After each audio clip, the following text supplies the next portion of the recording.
안녕하세요 여러분, 캐나다 맘입니다. 오늘은 캐나다의 주택 법규 이런 이야기를 해보려고 하는데요.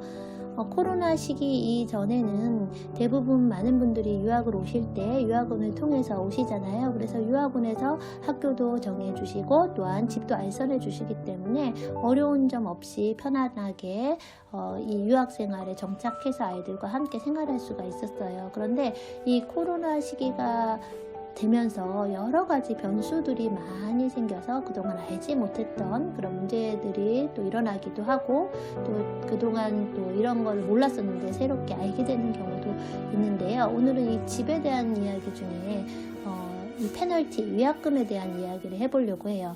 캐나다는 잘 아시다시피 전세의 개념이 없이 한 달씩 내는 월세의 개념이잖아요. 그리고 이 세입자와 집주인의 관계에 있어서 모든 법이 세입자를 굉장히 많이 보호를 해줘요.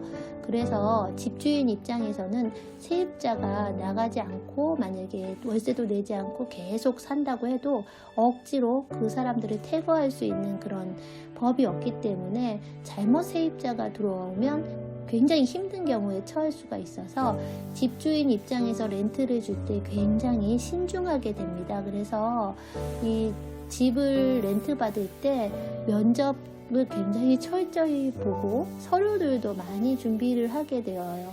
어떤 분들은 이제 처음 집 이제 렌트 계약을 할 때 외국에서 저희처럼 온 사람들은 여권 카피본 또는 또 보증인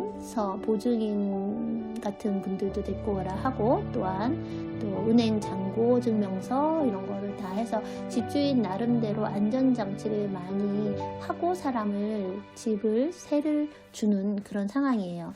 그런데 이제 이 캐나다에 계약을 할 때 대부분 1년 단위로 계약을 하게 되는데요. 1년 동안 만약에 여기 지키지 못했으면 남은 개월수에 대한 페널티를 받을 수가 있어요. 그래서 이제 한 달, 두 달 이렇게 남은 경우에 두 달의 페널티를 내지 않고는 다음에 아주 다른 동네 아주 다른 주 이런 데로 가지 않는 이상 거기 그 주에 집을 구하기가 엄청 어려운 그런 상황이 되는 거죠. 아무래도 신용의 문제가 가니까. 그래서 굉장히 철저하게 그런 페널티 부분 그런 것들이 많이 있는데요.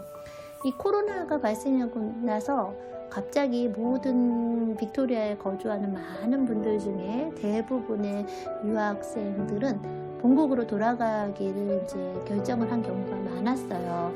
그러다 보니까 아직 계약이 남아있는 집들이 굉장히 많잖아요. 한 달, 두 달씩 이렇게 남아있는데 그거에 대한 페널티를 이제 받아야 된다, 못 주겠다 이런 문제로 분쟁이 많이 난 거예요. 근데 아파트나 콘도 같은 경우는 개인이 갖고 있는 것이 아니라 회사가 소유하고 있으면서 렌트를 주는 상황이라 자체적으로 비상회의를 통해서 어떤 법을 하나 정해서 지금이 비상시국이다 보니 가는 사람들에게 위약금은 받지 않고 대신에 그 보증금에서 50%를 받는 걸로 하고 50%만 내주겠다라고 자기들끼리 정해서 그 법을 적용해서 사람들에게 이제 그렇게 했어요. 그랬더니 이제 많은 분들이 다행히 위약금 같은 걸 내지 않고 편안하게 본국으로 돌아갈 수가 있었는데요. 문제는 이제 개인의 단독주택 같은 것에 렌트를 사는 사람들이죠. 그런 경우에는 이제 집 주인이 이제 손해 볼 생각을 안 하는 경우가 대부분이에요.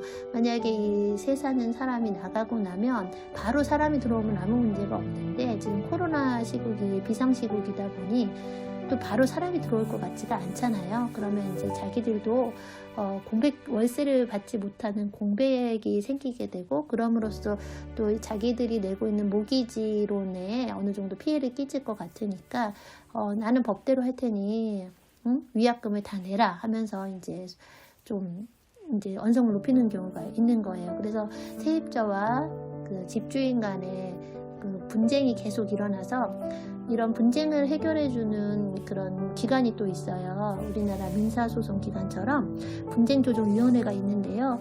그 그런 곳에 또 막 문의를 하겠다 뭐 이러는 경우가 있어요. 근데 그런 것들도 사실은 자국민들끼리의 얘기지, 저희처럼 외국에서 온 사람들이 이제 공부를 마치고 돌아갈 때에는 그렇게 그걸 뭐 법이 다 끝날 때까지, 재판 끝날 때까지 기다려주는 뭐 사람들이 있겠어요. 그러니까 별로 그렇게 효력은 없기 때문에 집주인들도 이런 경우는 좋게 합의를 통해서 어느 정도 서로 손해 안 보게 이야기를 통해서 결정을 내게는 하는데요. 그런 과정들이 굉장히 힘든 거죠. 영어로 이 다툼을 한다는 것 자체가 영어로 대화하는 것보다 조금 더 어려운 문제이기 때문에 일일이 도와주는 분이 없다면 굉장히 고생할 수 있는 상황이에요.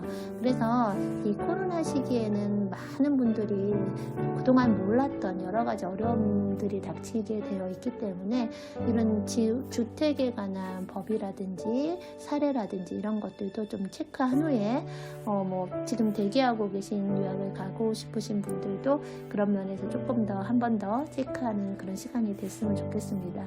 뭐 알아서 다 해주니까 믿고 편하게 생각했다가 나중에 또 불이익을 당하면 안 되잖아요. 그래서 일단은 캐나다 내 생활을 하시는 모든 분들은 어쨌든 본인이 알아야 되는 그런 상황이 많이 있어요. 내가 해야지 뭐 남이 도와주리라고 생각할 수 있는, 기댈 수 있는 곳이 전혀 없기 때문에 본인 스스로 챙길 거 챙겨서 아는 것이 힘이다. 특히 캐나다 내에서는 알아야 뭐 혜택도 받고 뭐 이런 거가 굉장히 많아요. 그래서 이제 누가 가만히 있는데 알려주는 경우가 별로 없거든요. 그러다 보니 이제 기러기 엄마들 같은 경우 귀를 좀 더 쫑긋 세우고 정보를 많이 수집하셔서 많이 알고 가시면 도움이 될 것 같아요. 어쨌든 조기 유학을 준비하셨던 분들, 코로나로 조금 지체되셨던 분들, 현재 이제 나가시는 분들 모두 건강했으면 좋겠고요. 지금 현재는 밴쿠버 공항에 도착하게 되면 3일 동안 밴쿠버 공항 근처에 호텔에서 숙박을 하면서 그 코로나 검사 결과를 기다려야 된다고 해요. 그런데 그 검사 결과도 자비로 돈을 내야 되고 호텔비도 한 2,000불 정도 되는데 자비로 내야 된다고 하기 때문에 좀 코로나 이 시기에 캐나다 밴쿠버 들어가는 것이 그렇게 쉽지는 않은 걸로 보여집니다. 하여간 모두들 힘내시고요.